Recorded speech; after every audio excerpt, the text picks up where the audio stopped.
Okay, so we're going to do 2.2, solving inequalities using addition or subtraction.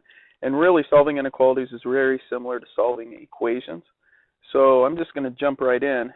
I'm going to go ahead and balance the inequality by drawing a line down the inequality symbol where the normal equal sign usually would be. And I'm just going to try to get x by itself by doing inverse operations. So they're adding 7, so I'll just subtract 7 to from both sides there. I end up with 0 here and negative 19. And so x, and then this inequality sign just drops down.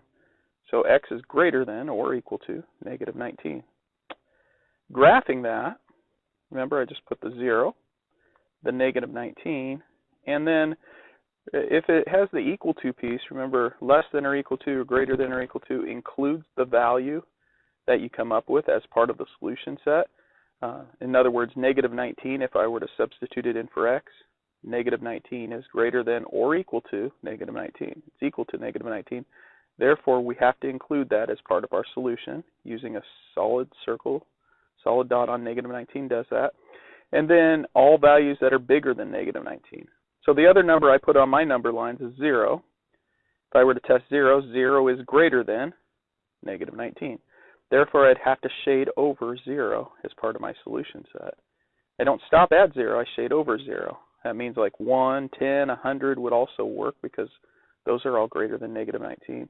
The other way to remember it is if your arrow, as long as your variable's on the left, it comes first, like reading a book, x is greater than or equal to negative 19. If your arrow is on the left, or is pointing to the right, then you're shading to the right. So the direction your arrow points is the way you shade, as long as your variable comes first. Okay, let's go ahead and try another one here. So notice in this one they have a negative 15, so the opposite of negative 15 is positive 15, which means adding 15 to both sides. On this side, on the left side, I'm left with w. Drop the symbol down, less than or equal to 21. And then graphing, 0, 21. It once again is a solid, meaning it includes 21. And 0 is less than or equal to 21. Therefore, I have to shade over 0, or since w comes first, it's pointing to the left, the arrow is, so we shade to the left. All right, I added some fraction ones in here just to make sure we're not too scared of fractions here.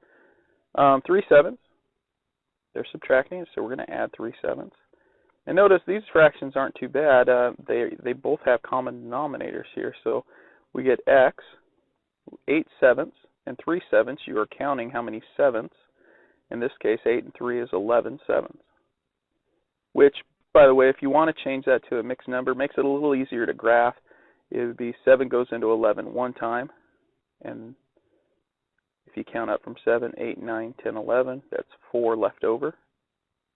It almost looks like a 9. I don't want there to be any confusion there. So there's 4 left over. So 1 and 4/7. Drop down that inequality symbol. Okay, so it's greater than.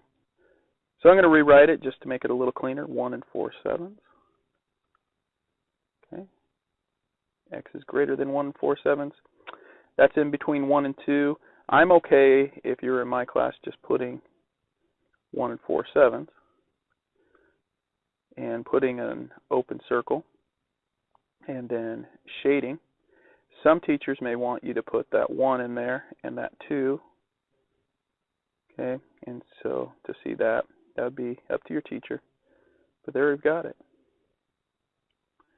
And the last one, I am counting fourths. So both the fractions we used on this page are a little easier because they have a common denominator. Oops, messed up right there. All right, so this time we're counting fourths, so we're going to subtract that 1/4 from both sides. 1/4 minus 1/4 is 0. I'm left with y. 3/4 minus 1/4, counting fourths, you have 2/4. Drop that inequality symbol, less than. Note 2/4 reduces to 1/2, so we'd want to put that.